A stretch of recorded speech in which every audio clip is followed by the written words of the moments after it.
Hola locos de los idiomas, me llamo Daniel y esta es mi serie de lecciones del idioma nórdico antiguo, gratis, online y para hispanohablantes.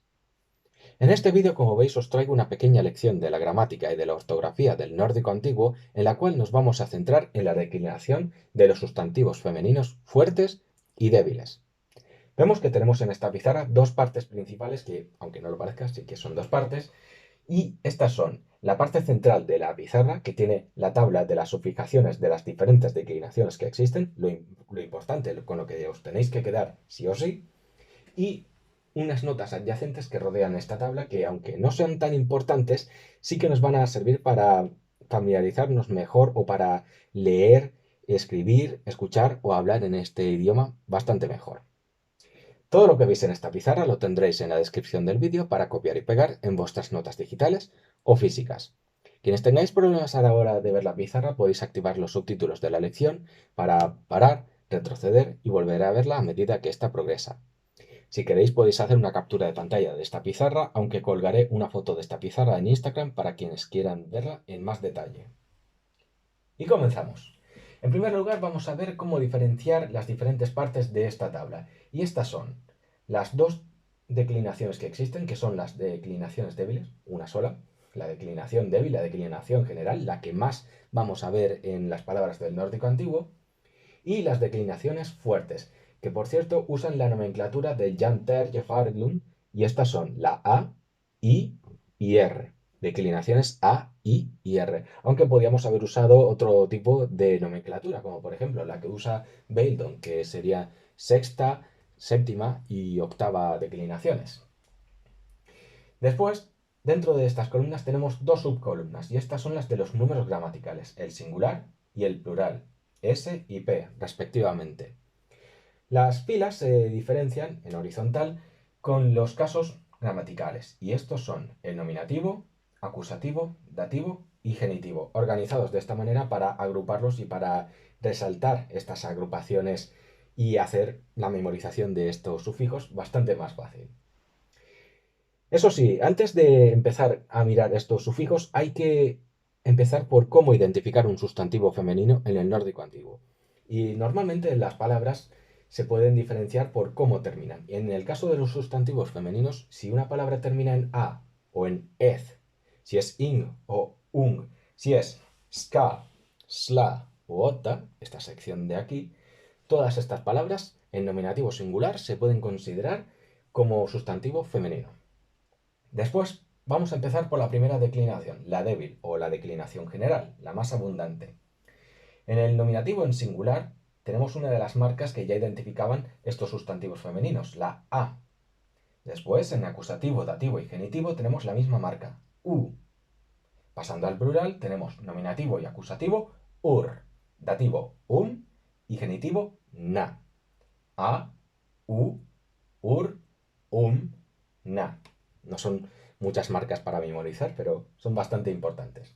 Después, pasando a la declinación fuerte A, empezamos con el nominativo singular, marca R.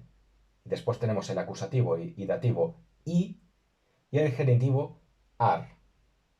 Después, pasando al plural, tenemos para el nominativo y el acusativo normalmente la marca AR, aunque en muchos casos nos vamos a encontrar con la marca IR, que coincide con la de la marca de IR, de la declinación I, y en algunos casos IR también de la R, pero no es lo normal.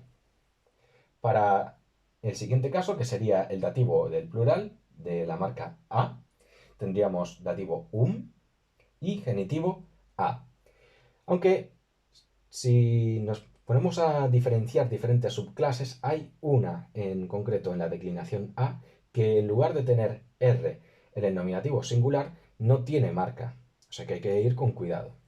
Ya pasando a la declinación fuerte y tendríamos que en el nominativo, en el acusativo y en el dativo del singular no existe una marca diferenciadora. Todos se escribirían de la misma manera. Eso sí, el genitivo volvería a ser ar, como vimos en la declinación anterior y como veremos en la declinación siguiente, aunque la siguiente tiene también sus cosillas.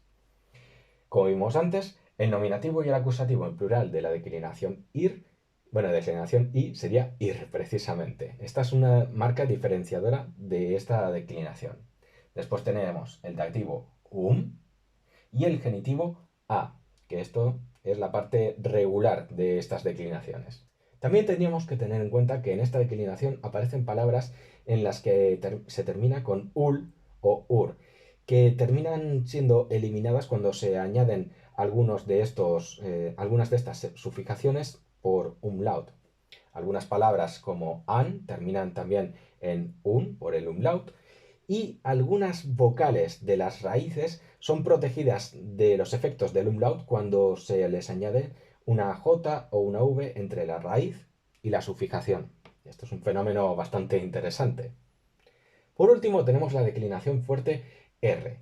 Y al igual que vimos con la declinación I, el nominativo, el acusativo y el dativo del singular no tienen marca. Mientras que el genitivo en singular tendríamos ar, normalmente con un umlaut que transforma la vocal de la raíz en A, pero si fuese R, esta vocal de la raíz se transformaría en la E.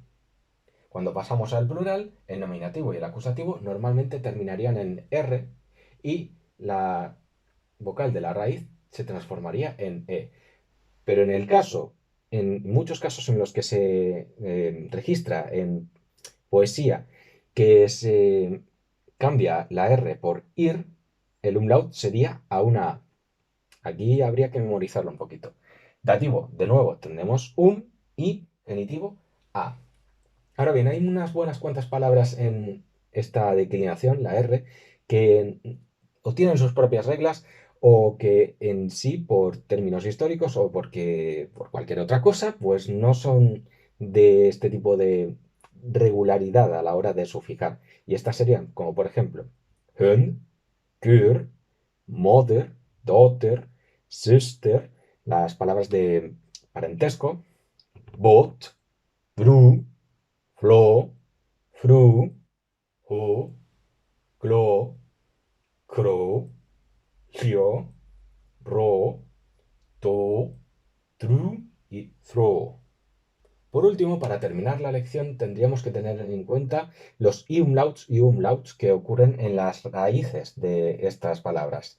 La última vocal antes de la sufijación. Y normalmente nos vamos a encontrar con que una O con diéresis o una O carón terminan siendo cambiadas por una A, y al revés, que una A es cambiada por una O con diéresis o una O con carón.